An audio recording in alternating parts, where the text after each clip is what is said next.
This call is now being recorded. अरे वाह, चलो तो आज का ये सेशन स्टार्ट करते हैं फार्मेको विजिलेंस के बारे में। हमारे रसशास्त्र के सिलेबस में पेपर 1 में ये टॉपिक आता है। पेपर 1 के पार्ट बी में लास्ट टॉपिक है फार्मेको विजिलेंस। अभी ये जो फार्मेको विजिलेंस है ये रसशास्त्र और द्रव्य गुण इन दोनों विषयों द्वारा आयुर्वेद के विद्यार्थियों को सिखाया जाता है। तो इसमें आयुर्वेद से रिलेटेड कुछ नहीं है, पूरा मॉडर्न टॉपिक है। लेकिन जब हम प्रैक्टिस में जाते हैं, जब हम दवाई के मैन्युफैक्चरिंग में जाते हैं, जब हम किसी विजिलेंस में जाते हैं या आयुर्वेद के वैद्यों को वैद्य बनने के बाद बहुत ही ज्यादा उपयोग में आया ऐसा विषय है। तो ये पीजी लेवल पे द्रव्य गुण और रसशास्त्र दोनों में सिखाया जाता है और बीएएमएस के लेवल पे सिर्फ रसशास्त्र में सिखाया जाता है। तो यहाँ पे थोड़ा ब्रीफ इंट्रोडक्शन है और कुछ खास पॉइंट्स सिखाने जैसे है। तो सभी पॉइंट्स की हम चर्चा करेंगे यहाँ पे फार्मेको विजिलेंस के बारे में। तो आप समझिए कि अभी एग्जाम पर्पज से तो ये यूजफुल है ही, लेकिन जब आपका बीएएमएस खत्म कर देंगे, प्रैक्टिस में आएंगे, तो उस समय पे ये बहुत ही ज्यादा उपयोगी है आपके लिए। तो इसीलिए अब से सीखना और सेकंड ईयर खत्म होने के बाद भी इसको याद रखना, रिपीट करना शुरू रखिए। और इसका जो फॉर्म भरना होता है फार्माकोविजिलेंस का, उसकी प्रैक्टिस भी करिए। आप डमी प्रैक्टिस करिए और जब जरूरत पड़े तब सचमुच में भी फॉर्म भरिए। तो क्या है ये फार्माकोविजिलेंस, क्या है उसका फॉर्म, उसके बारे में सब देखेंगे। तो सबसे पहली बात जो है इसकी इटिमोलॉजी, यानी कि शब्द का मतलब क्या होता है। ये फार्मेको विजिलेंस जो है इसका मतलब क्या होता है। तो अभी आपने फार्मेको इससे रिलेटेड कुछ शब्द सीख लिए हैं द्रव्य गुण में, है ना। जैसे कि फार्मेकोलॉजी, उसी टॉपिक पे बहुत सारे क्लासेस हो चुके हैं आपके। बाद में फार्मेकोकाइनेटिक्स, फार्मेकोडायनेमिक्स और भी बहुत कुछ है। तो यहाँ पे विजिलेंस ये शब्द फार्मेकॉन के साथ जुड़ गया है, फार्मेकॉन प्लस विजिलेंशिया। तो ये जो विजिलेंस है ये क्या है। विजिलेंस का मतलब होता है कि किसी भी चीज के ऊपर एक नजर रखना, वो सही से काम कर रहा है या नहीं काम कर रहा है, वहां पे कुछ गलती तो नहीं हो रही है ना, बिल्कुल जैसा होना चाहिए वैसा ही वहां पे काम हो रहा है, वो देखने के लिए उसके ऊपर एक वॉच रखना या नजर रखना। तो हम उसको सी या वॉच भी बोल सकते हैं। लेकिन वहां पे एक लीगल एस्पेक्ट को ध्यान में रखते हुए, एक सोशल रिस्पॉन्सिबिलिटी को ध्यान में रखते हुए जब खास तौर पे नजर रखी जाती है, तो वहां के लिए विजिलेंस ऐसा शब्द इस्तेमाल में आता है। अभी आगे जाके थर्ड ईयर में आप अवध तंत्र ये सब्जेक्ट पढ़ेंगे, तो वहां पे ये विजिलेंस ये शब्द बहुत बार आ जाएगा, आपको बहुत बार यूज में आ जाएगा। जहाँ कि आप मेडिकल जूरिस्प्रूडेंस और फॉरेंसिक मेडिसिन, ये अगर तंत्र के अंदर कुछ टॉपिक्स है वो पढ़ेंगे तो वहां पे ये आ जाएगा। तो फार्मेको विजिलेंस के बारे में देखते हैं। और साइंस मतलब कि ये अपने आप में एक साइंस की ही ब्रांच है या एक प्रकार का ये विज्ञान है, जिसके अंदर क्या क्या किया जाता है, which encompasses these activities concerning to detection, assessment, understanding and prevention of ADR, adverse drug reaction।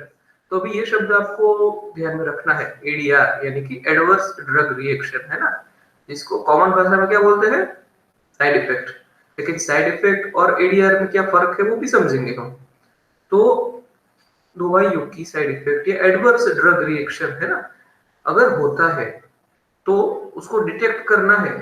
पूरे भारत में आयुर्वेद के लिए फार्माकोविजिलेंस लागू किया जा चुका है 2007 से। तो यहाँ पे अगर कहीं पे किसी आयुर्वेद की कोई दवाई का या आयुष की कोई दवाई का अगर वहां पे कोई एडवर्स ड्रग रिएक्शन होता है, मतलब कि कोई भी आयुर्वेद की कोई ड्रग है जिसका एडवर्स रिएक्शन होता है, तो उसको डिटेक्ट करना है, डिटेक्शन करना है उसका, उसको एसेस करना है क्या ड्रग थी, क्या रिएक्शन हुआ, क्यों हुआ, उसका असेसमेंट करना है, इन डिटेल होता है। फिर उसका अंडरस्टैंडिंग और उसका प्रिवेंशन।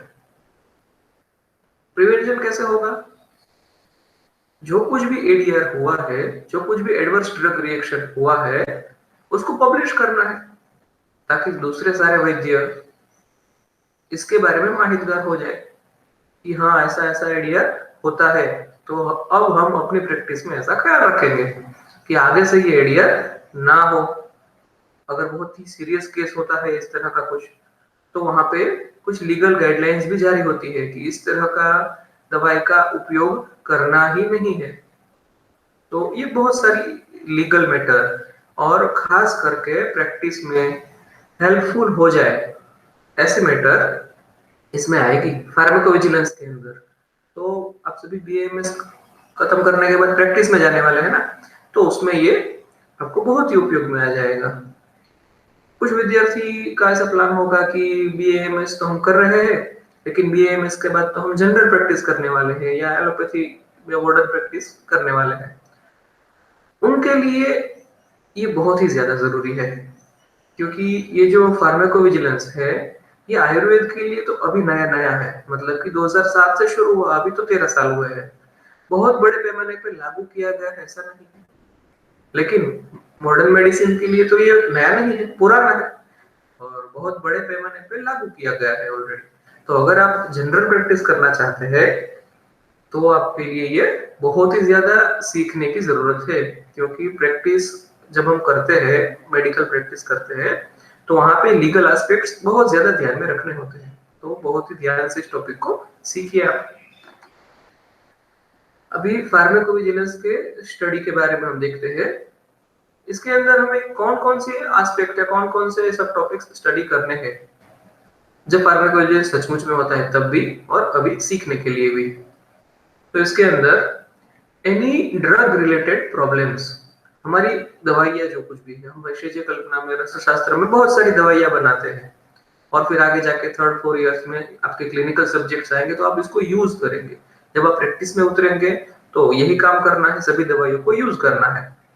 तो इन सभी दवाइयों से रिलेटेड जो कोई भी प्रॉब्लम्स है, मैन्युफैक्चरिंग से रिलेटेड, डिस्ट्रीब्यूशन से, उसके यूज से रिलेटेड या फिर लीगल प्रॉब्लम में जो कुछ भी है, वो सभी इसी के अंदर स्टडी करना है। अगर कुछ साइड इफेक्ट्स है कुछ दवाई की, तो उसका लॉन्ग टर्म और शॉर्ट टर्म दोनों ही तरह की साइड इफेक्ट्स का स्टडी करना है। तो यहाँ पे क्लासिकल मेडिसिन जो है, जो कोई भी फॉर्मुलेशन ऐसी है जो कई 100 सालों से या कई हजार सालों से यूज में आती है, तो वो टाइम टेस्टेड होती है ना, बहुत सालों से इसको यूज कर रहे हैं और कभी कोई प्रॉब्लम नहीं आता है, तो उसमें साइड इफेक्ट्स बहुत ही कम मिलेंगे। अगर कोई एडवर्स इफेक्ट मिलेंगे तो भी वो कैसा होगा, वो साइड इफेक्ट नहीं होगा, तो शायद डॉक्टर की गलती की वजह से या पेशेंट की गलती की वजह से या नर्स की गलती की वजह से या कुछ तो प्रॉब्लम की वजह से एडवर्स रिएक्शन हुआ रहेगा। ये क्लासिकल मेडिसिन के बारे में ऐसा होता है। जबकि प्रोप्राइटरी मेडिसिन जो होते हैं, कुछ फार्मेसीज होती है ना जो अपने हिसाब से दवाइयों को मिला के एक नया फॉर्मुलेशन बना देती है, रिसर्च रिसर्च कुछ किया नहीं रहता है ना। और बहुत बार तो दिमाग लगाने वाला आदमी भी उतना ज्ञानी नहीं होता, बस ऐसा पता होता है कि इस दवाई से ऐसा होता है, इस दवाई से ऐसा होता है, तो कॉम्बिनेशन बना देते हैं और प्रोप्राइटरी मेडिसिन बना देते हैं। तो वो एक अच्छी प्रैक्टिस नहीं है, लेकिन अभी बहुत चल रही है। तो वहां पे साइड इफेक्ट्स होते हैं, शॉर्ट टर्म साइड इफेक्ट्स। अगर रक्त औषधियां होगी, अगर मर्क्यूरी आर्सेनिक लेड होगा, तो शॉर्ट टर्म साइड इफेक्ट्स भी होगी, वरना लॉन्ग टर्म में साइड इफेक्ट्स होती है आयुर्वेद की दवाइयों में। अगर एडवर्स इफेक्ट्स कुछ होती है प्रोप्राइटरी मेडिसिन में, तो उसका स्टडी करना है फार्माकोविजिलेंस के अंदर ही। फिर risk of drug related harms.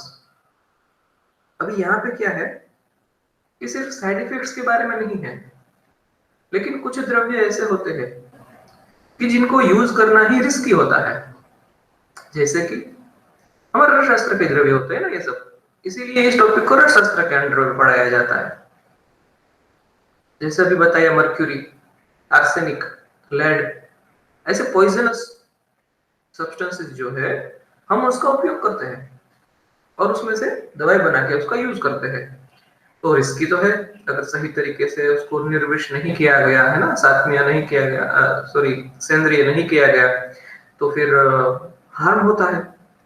सिर्फ मर्क्यूरी लेड आर्सेनिक ही नहीं, हमारा विश्व वर्ग के सभी द्रव्य, उपविश्व वर्ग के सभी द्रव्य, यानी कि ये सब वनस्पतियां भी है ना, वचनाभ है, भल्ला तक है, लांगली है, ये सारी ही, इनसे इनसे बहुत अच्छी चिकित्सा की जा सकती है।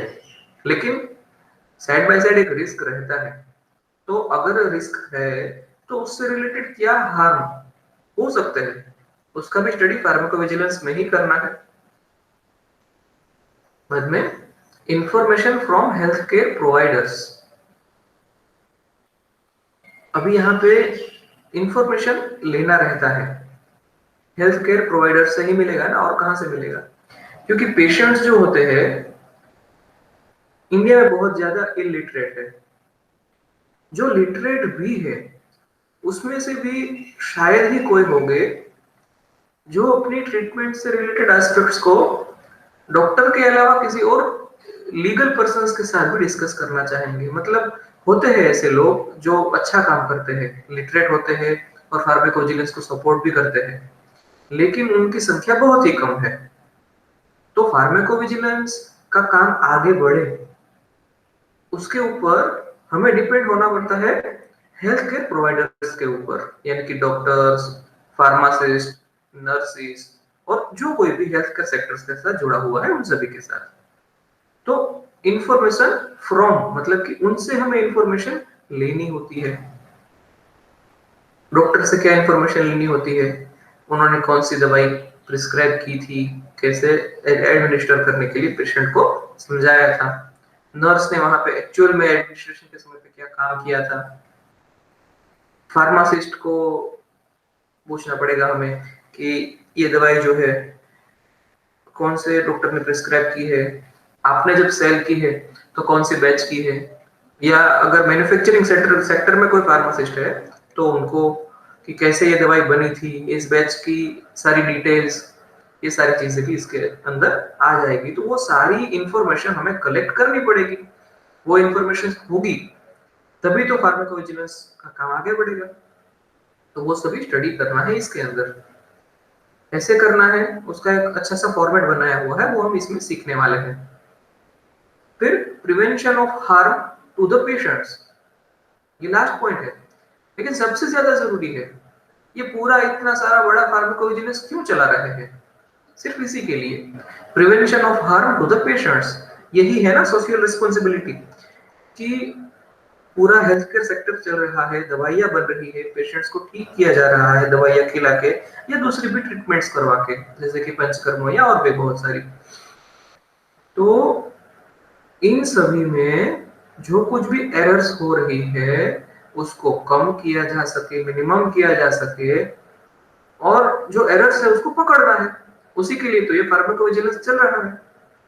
तो पेशेंट्स को हार्म नहीं होना चाहिए, मेडिकली हार्म नहीं होना चाहिए, उसका प्रिवेंशन करना है।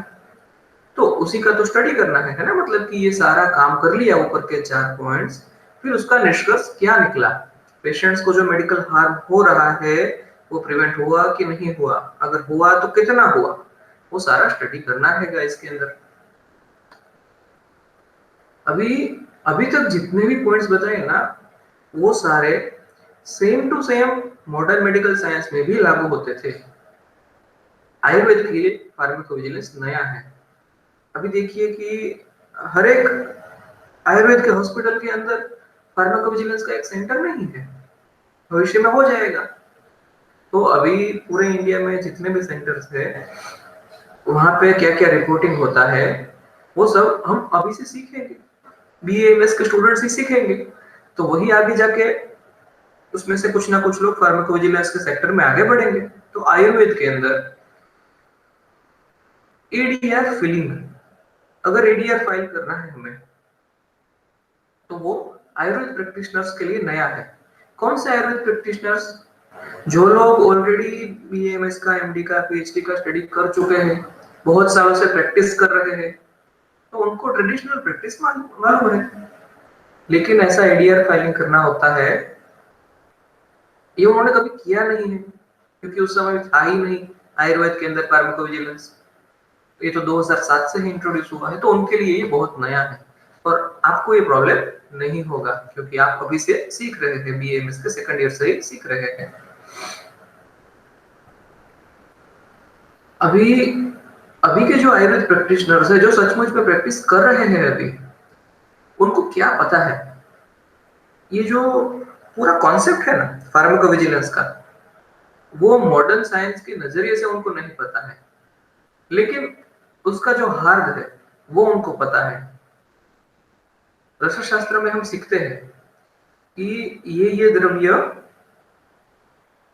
रिस्की है, इतनी इतनी दवाइयों को संभाल के उपयोग करना चाहिए।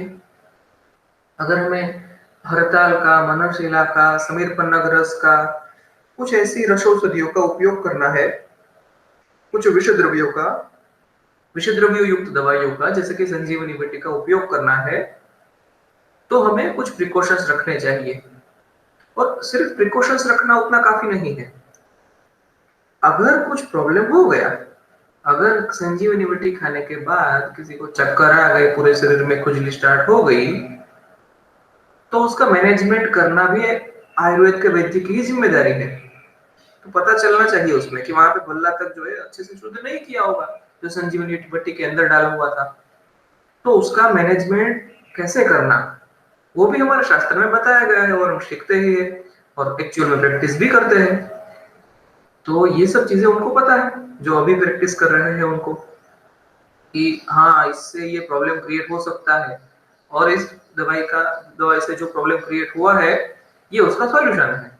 ये सारी चीजें जो शास्त्र में दी गई है वो उनको पता है, लेकिन क्लासिकल मेडिसिन को छोड़ के बाकी की चीजों के बारे में भी स्टडी होगा तो पता होगा, वरना मुश्किल है।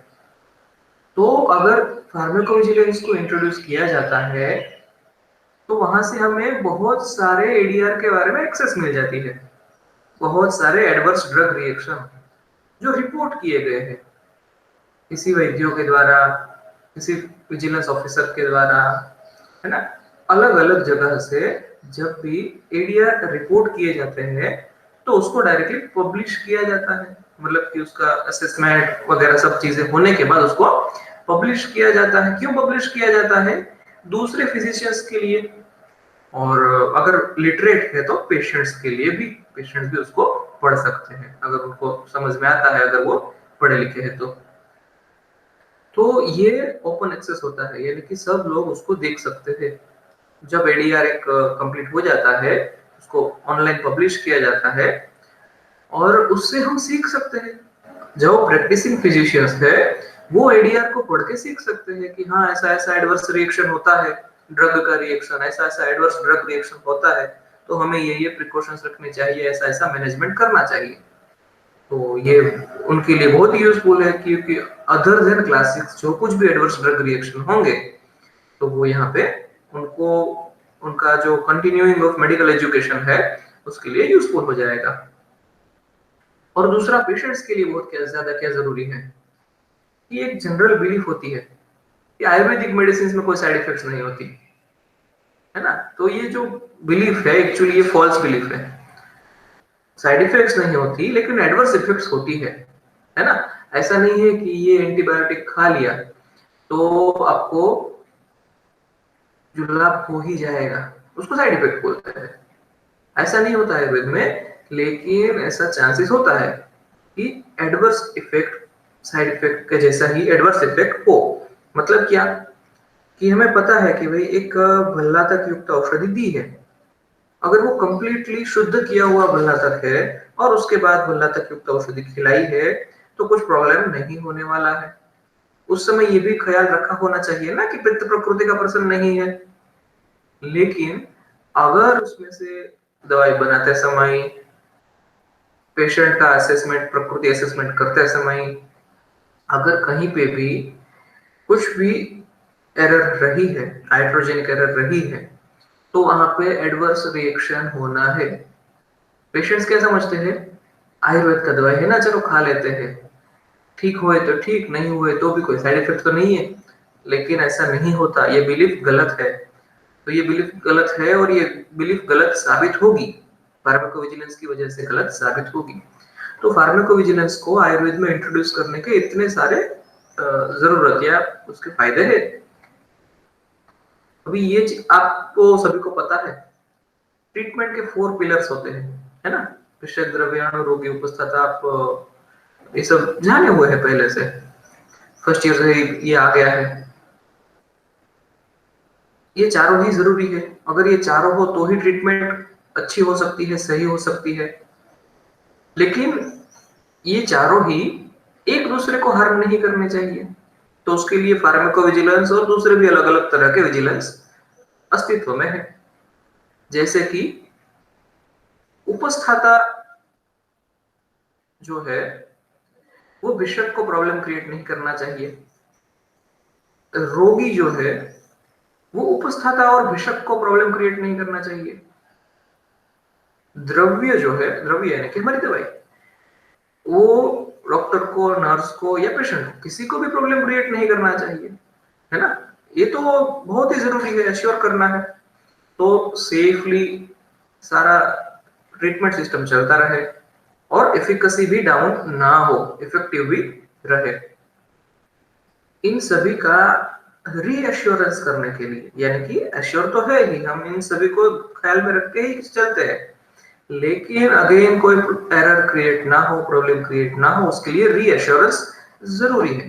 तो उसके लिए विजिलेंस जरूरी है। तो उसके अंदर एक है फार्माकोविजिलेंस और दूसरे भी विजिलेंसेस होते हैं। अभी यहाँ पे अगर एरर होते हैं तो कैसे होते हैं, क्योंकि सचमुच में होते हैं, प्रैक्टिकली देखने मिलते हैं एरर्स। तो एरर्स होते हैं तो कैसे होते हैं। नॉन एक्सपीरियंस्ड डॉक्टर होता है ना, सभी लोग पढ़ाई करने के बाद अपनी प्रैक्टिस शुरू करते हैं और धीरे धीरे 2 साल, 5 साल, 10 साल में एक्सपीरियंस्ड बन जाते हैं। लेकिन शुरू में तो नॉन एक्सपीरियंस्ड ही होते हैं और हर साल हजारों नॉन एक्सपीरियंस्ड डॉक्टर बाहर निकलते हैं। उनके पास बहुत कम एक्सपीरियंस होता है, सिर्फ 1 साल का इंटर्नशिप किया हुआ एक्सपीरियंस उतना ही। तो धीरे धीरे एक्सपीरियंस हो जाएगा, लेकिन 10 साल तक एक्सपीरियंस भी कैसे होगा, दवाइयाँ यूज करेंगे तभी एक्सपीरियंस होगा ना, ट्रीटमेंट करेंगे तभी होगा। तो नॉन एक्सपीरियंस डॉक्टर्स होते हैं और उनके लिए ये बहुत जरूरी है। इम्प्रॉपरली प्रिपेयर्ड मेडिसिन होनी ही नहीं चाहिए कभी भी, बिल्कुल भी ये अलाउड नहीं है। हमारे भेषज कल्पना के कॉन्सेप्ट्स में भी ये बिल्कुल भी अलाउड नहीं है। सॉरी। तो इम्प्रॉपरली प्रिपेयर्ड मेडिसिन, है ना, लेकिन मार्केट में देखने मिलती है, बहुत खराब प्रैक्टिसेस चलती है। हमने भेषज कल्पना में ये पढ़ चुके हैं कि इम्प्रॉपरली प्रिपेयर्ड मेडिसिन कैसी होती है। इंटेंशनली और अनइंटेंशनली मेडिसिन जो है इम्प्रॉपरली बनती है, तो वो नहीं होनी चाहिए। अगर है तो उसका निवारण करना जरूरी है। बाद में मिस मैनेजमेंट बाय अटेंडेंट, ये बहुत बार होता है। अगर कोई ट्रेन की हुई नर्स है ना, कोई वार्ड बॉय है, अगर पेशेंट हॉस्पिटल में एडमिट है और ट्रेन किया हुआ स्टाफ उसका अटेंडेंट है, तो ये एरर्स कम हो जाते हैं, बहुत कम हो जाते हैं। लेकिन ओपीडी बेसिस पे अगर ट्रीटमेंट चल रहा है, पेशेंट को घर पे दवाई लेने के लिए बोली है और उसका अटेंडेंट उसका घर का ही कोई आदमी है, फिर वो लिटरेट होगा, इलिटरेट होगा, क्या पता, तो वहां पे मिसमैनेजमेंट होने के चांसेस बहुत ज्यादा होते हैं। और इग्नोरेंस बाय पेशेंट, ये तो आप पढ़ चुके हैं, है ना, रोगी के लक्षण, अच्छा रोगी कैसा कैसा होना चाहिए, लेकिन सब ऐसे नहीं होते ना। बहुत सारे पेशेंट जो होते हैं वो हमारे रोगी के क्राइटेरिया में फिट होते हैं, आतुर के क्राइटेरिया में फिट नहीं होते। आतुर मतलब क्या, उसके अंदर जो चारों क्वालिटीज होनी चाहिए वो है तो वो आतुर है, अगर नहीं है तो वो रोगी है। मतलब कि वो रोगग्रस्त व्यक्ति है, ठीक होने के लिए आतुर नहीं है।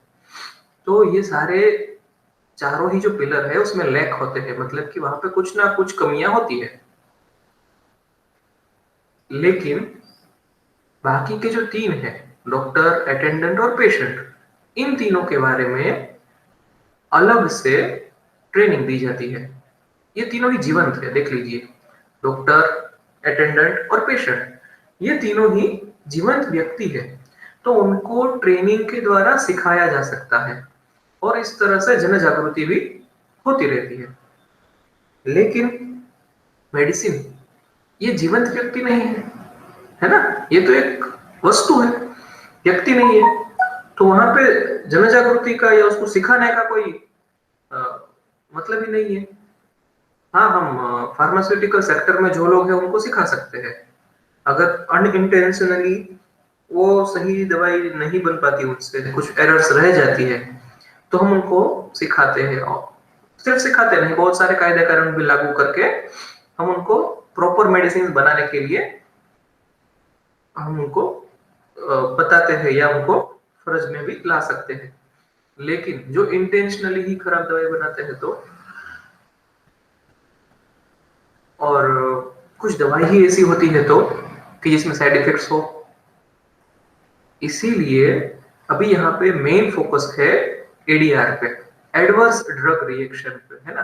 क्योंकि बाकी की जो चीजें है उसके लिए अलग अलग विजिलेंस चलते हैं, लीगल एक्शंस होती है, और बाद में आगे जाके एरर्स ना हो उसके लिए कुछ कार्यक्रम भी होते रहते हैं, जागृति, जन जागृति वाले पेशेंट्स के लिए, अटेंडेंट और डॉक्टर्स के लिए सीएमई होते रहते हैं, कंटिन्यूइंग मेडिकल एजुकेशन होते रहते हैं। लेकिन दवाई के लिए उसके एडवर्स ड्रग रिएक्शन को ही हमें फोकस करके देखना पड़ता है, और अगर एरर है तो उसको ठीक करना पड़ता है। अभी एडीआर और आयुर्वेद, इसके बारे में अभी पहले की स्लाइड में जो बताया ना, एडवर्स इफेक्ट्स और साइड इफेक्ट्स, तो आयुर्वेद में क्या होता है? साइड इफेक्ट होती है क्या आयुर्वेद में? नहीं होती। एडवर्स इफेक्ट्स होती है क्या? हाँ होती है, एडवर्स इफेक्ट्स होती है। मतलब क्या है कि ये दवाई खाने से डिजायरेबल इफेक्ट जो है उसके साथ साथ अनडिजायरेबल इफेक्ट होगी ही होगी, उसको बोलते हैं साइड इफेक्ट्स। ऐसा आयुर्वेद में नहीं होता। क्यों नहीं होता? क्योंकि हम दवाई का उपयोग प्रकृति, देश, काल, बल, साध्य, आहार शक्ति, व्यायाम शक्ति, सारे ही फैक्टर्स को ध्यान में रख के करते हैं। बल्ला तक से कफ के रोगों को बहुत अच्छे से ठीक किया जा सकता है, लेकिन वो बहुत गर्म है। तो हमें डायरेक्ट सूचना मिली है ना, हमारे ग्रंथकारों से, पित्त प्रकृति के पेशेंट्स में इसको यूज ही नहीं करना है। एलोपैथी में ऐसा कॉन्सेप्ट ही नहीं है ना। एक मॉलिक्यूल मिल गए हैं उनको, भल्ला तक, शुद्ध भल्ला तक, है ना, एक मॉलिक्यूल मिल गया है उनको, वो सभी लोगों को दे देंगे। तो देखते नहीं ना, वात प्रकृति, पित्त प्रकृति, कफ प्रकृति, सभी को एक समान दवाई दे देंगे। तो वहां पे उनको 33% लोगों में साइड इफेक्ट्स देखने मिलेगी। वात और कफ के प्रकृति वालों में साइड इफेक्ट्स देखने नहीं मिलेगी, क्योंकि ये दवाई उनके लिए सुटेबल है। पित्त प्रकृति वाले लोगों में उनको साइड इफेक्ट्स देखने मिलेगी। इसीलिए एलोपैथी साइंस में साइड इफेक्ट्स होती है, मॉडर्न मेडिसिन में साइड इफेक्ट्स होती है। आयुर्वेद मेडिसिन में साइड इफेक्ट्स नहीं होती। क्यों?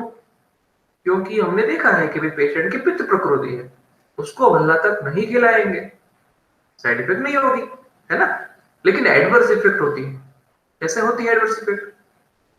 पता है कि भल्ला तक है, गर्म है, कफ के रोगों को ठीक करेगा, पित्त के पेशेंट को नहीं देना है, फिर भी पित्त के पेशेंट को दिया। अभी 1 लाख आयुर्वेद के डॉक्टर्स है ना, तो उसमें से 1 लाख डॉक्टर्स में से सारे के सारे नहीं देते, पित्त वाले पेशेंट को भल्ला तक नहीं खिलाते हैं। लेकिन होते हैं कोई जो गलती से खिला देते हैं, पित्त के रोगी को क्षार कर्म कर देते हैं, है ना? तो वहां पे प्रॉब्लम क्रिएट हो जाते हैं, और उसी को बोलते हैं एडवर्स इफेक्ट। तो कब होती है एडवर्स इफेक्ट? जब निदान कच्चा हो, जब सिलेक्शन ऑफ मेडिसिन, जो दवाई या जो ट्रीटमेंट का जो कोई पार्ट है वो चूज करना है, वो सही तरीके से चूज नहीं किया हो। मतलब कि ये प्रकृति, देश, काल, बल, सात्म्य, आहार शक्ति, व्यायाम शक्ति, इन सभी का सिलेक्शन सही नहीं किया हो, दवाइयों के बारे में सही ज्ञान न हो, तो एडवर्स इफेक्ट्स होती है और उसी को प्रिवेंट करना है। और मेन फोकस रस औषधि के ऊपर है ना, क्योंकि वेस्टर्न कंट्रीज में इसको तो यूज करने ही नहीं देते, बैन करके रखा है। इतना बड़ा साइंस है भारत में और नेपाल में, सिर्फ 2 जगह पे ये बहुत अच्छे से यूज में आता है। और अगर इन्हीं द्रव्यों का उपयोग हम आयुष सेक्टर में देखें, आयुर्वेद को छोड़ के दूसरे सेक्टर में, तो यूनानी मेडिसिन के अंदर भी इसका बड़ा उपयोग है। हम भस्म बोलते हैं ना, वो लोग कुश्ता बोलते हैं। तो वहां पे पाकिस्तान और अरेबिक कंट्रीज में भी यूनानी मेडिसिन का अच्छा उपयोग होता है। बाद में सिद्धा मेडिसिन में भी इसका अच्छा उपयोग होता है साउथ इंडिया में। तो रस औषधि मतलब कि हमारे मेटल्स, हेवी मेटल्स, मिनरल्स या फिर हर्बो मिनरल्स, जो कुछ भी फॉर्मुलेशंस है, जितने भी सारी रस औषधि है, इन सभी के ऊपर फोकस रखना बहुत ही जरूरी है, क्योंकि एडवर्स इफेक्ट्स होने के चांसेस वहां पे ज्यादा होते हैं। हरितकी विभितकी खिला के किसी को एडवर्स इफेक्ट्स हो जाएगी, ऐसे केसेस आपको ज्यादा नहीं मिलेंगे। लेकिन आपको वत्सनाथ के साइड इफेक्ट्स ज्यादा मिलेंगे, आपको हड़ताल के साइड इफेक्ट्स ज्यादा मिलेंगे। Side effects in the sense adverse effects है ये सभी। तो वहां पे आपको एडवर्स इफेक्ट्स मिलते हैं। विष, उपविष, रसद्रव्य, वहां पे एडवर्स इफेक्ट्स मिलते हैं। तो यहाँ पे एडीआर कहाँ कहाँ पे लागू करना है आयुर्वेद के अंदर, वो हमने देखा। आगे देखेंगे कैसे कैसे लागू करना है। और जैसे जैसे फार्माकोविजिलेंस जो है, एडीआर जो है, वो सभी आयुर्वेद में इंप्लीमेंट होता जाता है, तो डेटा जनरेट होता जाता है। एडीआर का डेटा फार्माकोविजिलेंस के अंदर जनरेट होता जाता है, ऑनलाइन अवेलेबल होता है, सब लोग उसे पढ़ सकते हैं। तो 2007 से लेके अभी तक में 2020 तक में, यानी कि ये 13 सालों में कुछ डेटा जनरेट हुआ है, काफी बड़े अमाउंट में हुआ है। दोनों चीजें यहाँ पे सिद्ध हो जाती है। जहाँ पे हमने एडीआर फाइल किया है, उसका रिपोर्ट असेसमेंट हुआ और बाद में निष्कर्ष निकला कि नहीं, ये एडीआर नहीं है, यहाँ पे जो है वो इस तरह से सिद्ध होता है कि ये एडीआर नहीं है। एडीआर भी गलत हो सकता है ना, तो वहां पे भी उसका भी असेसमेंट होता है कि आपने जो एडीआर फाइल किया है वो सही है या नहीं। तो ये भी सिद्ध हो जाएगा ना कि हाँ, आयुर्वेद की मेडिसिन से ये एडवर्स इफेक्ट नहीं होती, और अगर होती है तो भी पता चल जाएगा, आगे ख्याल रख पाएंगे। तो जो कुछ भी डेटा अवेलेबल होता है सेफ्टी के रिलेटेड, वो लॉन्ग टर्म में बहुत यूज आएगा हमें।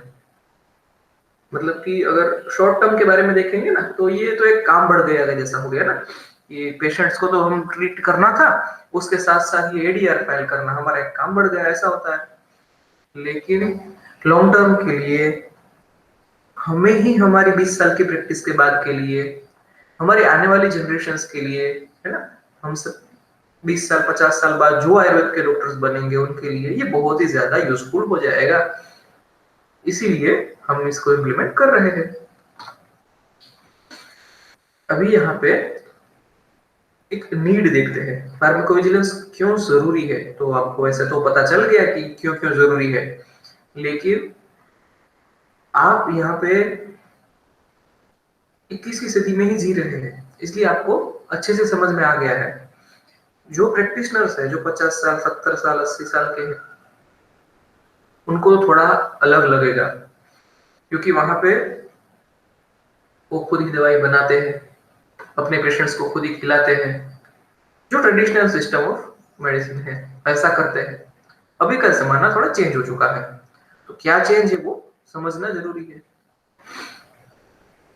आयुर्वेद हजारों सालों से शुरू है, आपको पता है ना, ब्रह्मा सुप्त से शुरू है आयुर्वेद।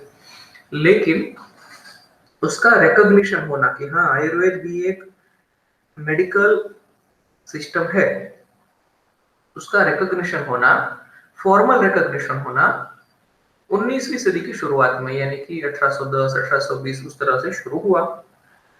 फॉर्मल रिकॉग्निशन मतलब क्या, कि हाँ, इसको पहचानते हैं कि हाँ, ऐसा बोल के होता है। इससे पहले भी रिकॉग्निशन होगा, लेकिन हमारे पास प्रूफ नहीं है ना। कि अभी समझ लीजिए कि 1820 की कोई बात करेंगे, है ना, तो वहां पे हमारे जामनगर के वैद्य थे, झंडू भट्ट, तो उनका डेटा अवेलेबल है हमारे पास। 19वीं सदी की 20वीं सदी की शुरुआत की बात करेंगे तो हमारे पास सूरत के जो वैद्य थे बापालाल वैद्य, तो उनका डेटा है हमारे पास। तो इसी तरह से दूसरे प्रांतों में भी, तो ये सब हमारे पास फॉर्मल रिकॉग्निशन है। और वहां के जो राजा थे, वहां की जो अंग्रेज सरकारें थी, उन्होंने भी इसको रिकॉग्नाइज किया था। आज की डेट में देखेंगे 2020 की डेट में, तो 5 लाख से ज्यादा आयुर्वेदिक प्रैक्टिशनर्स है।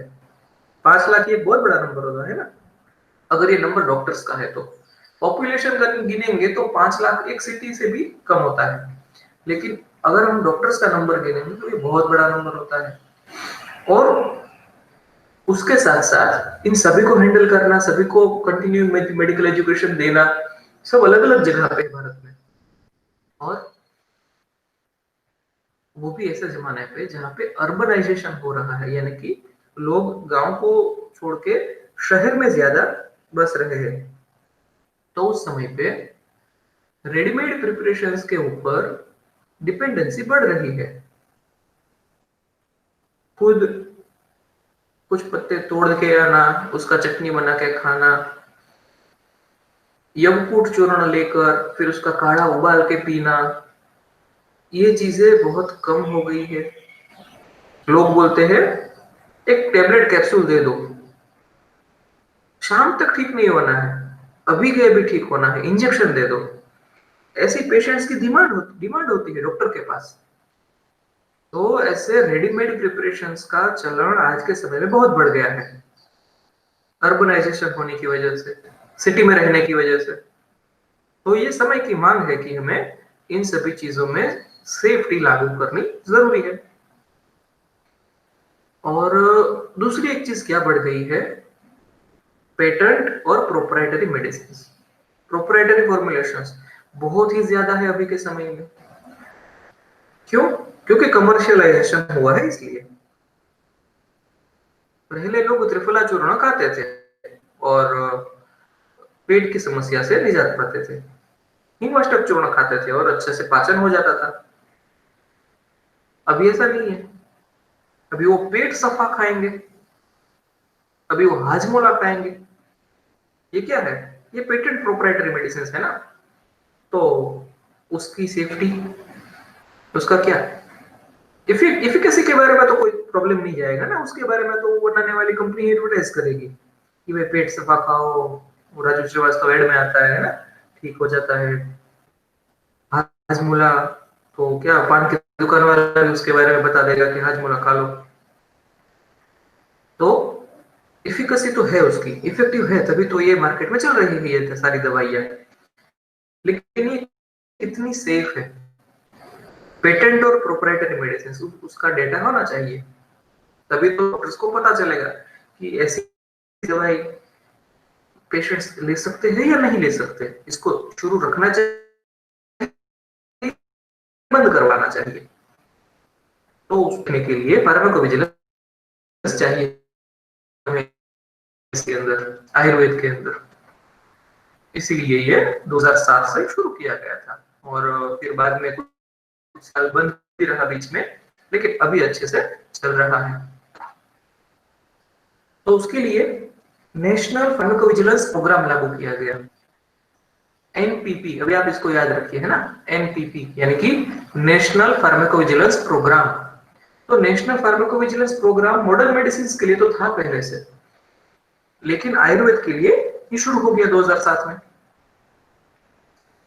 प्रोग्राम लागू करना मतलब क्या, कागज पे तो प्रोग्राम लागू होता नहीं है ना, एक्चुअल में वर्क करना पड़ता है। तो उसके लिए सेंटर्स खोले गए।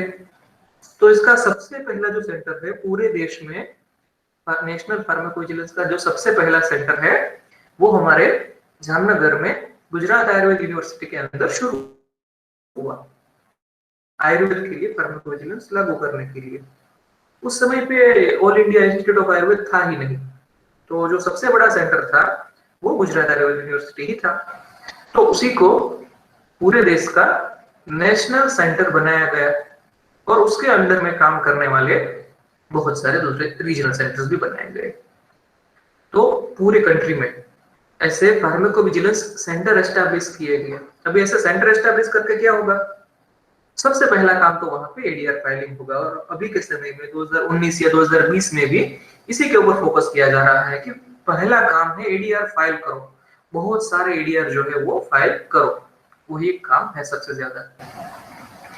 बाद में आगे रिपोर्ट करो और बाद में आप उसके आगे उसके ऊपर वर्क भी हो रहा है। तो मंथली या एन्युअली एडीआर को रिपोर्ट करो, जो उनका फॉर्म होता है फॉर्म भर दो और ऑनलाइन सबमिट कर दो। तो मंथली कितने कितने एडीआर फाइल हो जाते हैं, एन्युअली कितने कितने एडीआर फाइल हो जाते हैं, वो सारा डेटा आपको उस वेबसाइट से मिल जाएगा। और फिर बाद में फाइल होने के बाद जो नेशनल लेवल पे जो सेंटर होगा, उसकी जो टीम है वो उसको डिटेक्ट, असेसमेंट, प्रिवेंशन, वो सारा चीजें करेगी। वो कैसे कैसे है वो हम आगे देखेंगे। अभी यहाँ पे हायरार्की देख लेते हैं एक बार। ये करंट सिनारियो है, शायद कुछ शब्द जो है वो बहुत ही छोटे फॉन्ट में है तो आपको पढ़ नहीं सकते ऐसा है, लेकिन मैं बोल के बताता हूँ तो आप अच्छे से सुन लीजिए। सबसे ऊपर कौन है, मिनिस्ट्री ऑफ आयुष है ना, मंत्रालय है अभी तो पूरा, पहले एक डिपार्टमेंट था अभी तो पूरा मंत्रालय बन गया है भारत सरकार के अंडर में। तो मिनिस्ट्री ऑफ आयुष के अंडर में नेशनल फार्माकोविजिलेंस सेंटर चलता है। पहले वो आईपीजीटीएनआरए जामनगर में था, यानी कि जामनगर में जो आयुर्वेद के इंस्टीट्यूट्स है ना, गुलाब कोरबा जहाँ पे पीएमएस पढ़ाया जाता है, आईपीजीटी जहाँ पे एमडी और पीएचडी की वर्क करवाया जाता है, और एक है आईएपीएस जहाँ पे फार्मेसी का इंस्टीट्यूट है, आयुर्वेद फार्मेसी का। तो वहां पे जो आईपीजीटी है जहाँ पे आयुर्वेद का एमडी पीएचडी करवाया जाता है, वो पहले नेशनल सेंटर था, लेकिन बाद में all India institute of Ayurveda बनाया गया, तो फिर उसको नेशनल सेंटर बना दिया गया, ऑल इंडिया इंस्टीट्यूट को। और आईपीजीटी के अंडर में जो सारे सेंटर थे वो सभी भी ऑल इंडिया इंस्टीट्यूट के अंडर में आ गए, और आईपीजीटी खुद भी ऑल इंडिया इंस्टीट्यूट के अंदर में आ गया। तो दूसरे भी कौन से इंटरमीडिएटरी सेंटर्स है, अभी यहाँ पे कुछ आप देख सकते हैं है ना, जैसे कि लेफ्ट साइड में जो स्टार करके लिखा है नेशनल फार्माकोविजिलेंस सेंटर है ना, तो एनपी फिर स्मॉल वी और सीसी। तो आप इसको इस एब्रिविएशन को आप याद रखिए, एग्जाम में इस तरह से क्वेश्चन हो सकता है। नेशनल फार्माकोविजिलेंस सेंटर है ना, तो पी फिर स्मॉल वी और कैपिटल सी, वो जो है फार्माकोविजिलेंस के लिए है। और उसी तरह से नेशनल नहीं तो उसके अंडर में जो आता है वो इंटरमीडिएटरी फार्माकोविजिलेंस सेंटर। तो कौन कौन से है इंटरमीडिएटरी अभी के समय में 2020 में 2019-20 में? पहला है national institute of Ayurveda, Jaipur में है राजस्थान में। तो ऑल इंडिया इंस्टीट्यूट दिल्ली में है और नेशनल इंस्टीट्यूट जयपुर में है। तो नेशनल इंस्टीट्यूट जो है वो आयुष के सभी सेक्टर्स में है, जैसे कि नेशनल इंस्टीट्यूट ऑफ आयुर्वेद जो जयपुर में है, बाद में जो केसरी कलर में है नेशनल इंस्टीट्यूट ऑफ सिद्धा जो चेन्नई में है, सिद्ध प्रैक्टिस जो है वो साउथ इंडिया में चलती है, वो चेन्नई में है तमिलनाडु में। फिर नेशनल इंस्टीट्यूट ऑफ यूनानी, तो वो जो है बेंगलुरु में है कर्नाटका में। और नेशनल इंस्टीट्यूट ऑफ होम्योपैथी, वो जो है कोलकाता में है वेस्ट बंगाल में। और उसी के साथ साथ हमारा गुजरात का आईपीजीटीएनआर है, जो कि एक नेशनल इंस्टीट्यूट ऑफ आयुर्वेद ऐसा कुछ नहीं है, वो जयपुर है, लेकिन इसको एक रिकॉग्निशन, एक स्टेटस मिला है क्योंकि ये बहुत बड़ा इंस्टीट्यूट है। ये एक बहुत सबसे पहला सबसे पुराना इंस्टीट्यूट है और बहुत बढ़िया है, तो इसीलिए उसको एक नेशनल लेवल का इंपॉर्टेंस मिल चुका है, इसीलिए उसको भी इंटरमीडिएटरी फार्माकोविजिलेंस सेंटर अभी घोषित किया गया है। और इन सभी इंटरमीडिएटरी सेंटर के अंदर भी बहुत सारे पेरिफेरल सेंटर्स चलते हैं, पेरिफेरल फार्माकोविजिलेंस सेंटर।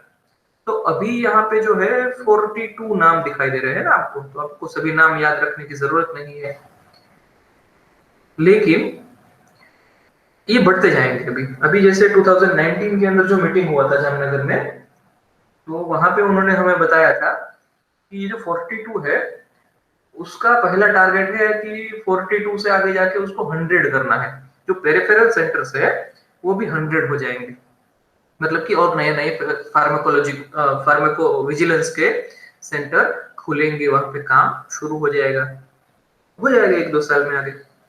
और फिर उससे भी आगे का टारगेट है कि हर एक आयुर्वेद कॉलेज के अंदर भारत में जितने भी सरकारी प्राइवेट जो कुछ भी है, जितने भी आयुर्वेद कॉलेज है उसके अंदर साथ में अटैच्ड आयुर्वेद हॉस्पिटल तो होती ही है, तो वहां पे एक हर एक आयुर्वेद कॉलेज के अंदर एक फार्माकोविजिलेंस सेंटर होना चाहिए और होगा। तभी तो हमारे जो वैद्य है वो ट्रेन हो पाएंगे। तो वो एक लॉन्ग टर्म टारगेट है, शायद 8-10 साल में वो हो जाएगा। तो 2028-2030 तक वो हो जाएगा। तो ये है हायरार्की, मतलब काम कैसे होता है फार्माकोविजिलेंस में। तो जो ग्राउंड लेवल पे काम होता है, जहाँ पे फार्माकोविजिलेंस के जो ऑफिसर्स होते हैं, हमारे ही आयुर्वेद के, यूनानी के, सिद्ध, होम्योपैथी के डॉक्टर्स होते हैं, वो वहां पे उनका एक हॉस्पिटल भी चलता है, वहां पे पेशेंट को ट्रीट भी करते हैं। और सिर्फ अपने अंडर में आए हुए पेशेंट्स ही नहीं, उसके अलावा भी आजू बाजू के हॉस्पिटल्स में, क्लिनिक्स में या न्यूज में से भी उनको कहीं पे भी इंफॉर्मेशन मिलती है कि यहाँ पे कुछ एडवर्स ड्रग रिएक्शन जैसा देखने मिलता है, तो वो देखते हैं और रिपोर्ट कर देते हैं उसका। मतलब कि उनकी हॉस्पिटल में तो रोज के 100 पेशेंट आ रहे हैं, तो उनका तो वो एडीआर रिपोर्ट अगर कुछ होगा तो करेंगे ही। लेकिन उसके आसपास में भी उनके सिटी में, उनके डिस्ट्रिक्ट में, उनके स्टेट में भी अगर उनको कहीं पे भी पता चलता है कि हाँ इस तरह का कुछ हाइड्रोजेनिक एरर्स हुआ है, कुछ एडवर्स ड्रग रिएक्शन हुआ है, तो अगर वो एडीआर के दायरे में आता है तो उसका रिपोर्ट वो फाइल कर देते हैं और फिर वो इंटरमीडिएट सेंटर को और बाद में नेशनल सेंटर को पहुंच जाता है। वहां पे उसकी स्क्रूटिनी होती है, असेसमेंट होता है, वो सारी चीजें वहां पे हो जाएगी। तो इस तरह से हमारा फार्माकोविजिलेंस अभी के समय में कार्यरत है। अभी हाँ, उसको कैसे काम करता है अंदर है ना, ऑब्जेक्शनेबल एडवर्टाइजमेंट और बहुत सारी चीजें, ये अभी आज के लेक्चर में यहाँ तक रखते हैं। और आगे का जो कुछ भी है वो नेक्स्ट लेक्चर में देखेंगे। तो इसका दूसरा वीडियो आप देख लीजिए तो आपको पता चलेगा। ये बहुत लंबा वीडियो नहीं करते हैं आज, तो यहाँ तक रखते हैं। और इस वीडियो को देखिए, 2 बार देखिए, 3 बार देखिए, अच्छे से याद रख लीजिए। और इसके बाद उसका दूसरा वीडियो मैं आपको भेजूंगा, तो आपको आगे इसके अंदर एक्चुअल में काम कैसे होता है, या आप आगे फार्माकोविजिलेंस में बढ़ेंगे तो आपको कैसे काम करना रहेगा उसके बारे में हम सीखेंगे, है ना। तो जो ऑब्जेक्शनेबल एडवर्टाइजमेंट्स है, फिर इन सारे रोगों के बारे में हमें क्योर ऐसा नहीं बोलना है, और उसका जो फॉर्म है, फॉर्मेट है, और एक बड़ा फॉर्म भी है ना, ये सब हम सीखेंगे बाद में। और ये हमारे सिलेबस में है, ये सब चीजें हमारे सिलेबस में है। तो टोटल मिला के कुछ 20 स्लाइड्स ही बनाई है मैंने, और वो जो सारी है आप अच्छे से सीख लीजिए। ठीक है, तो अभी मैं इस लेक्चर को एंड करता हूँ।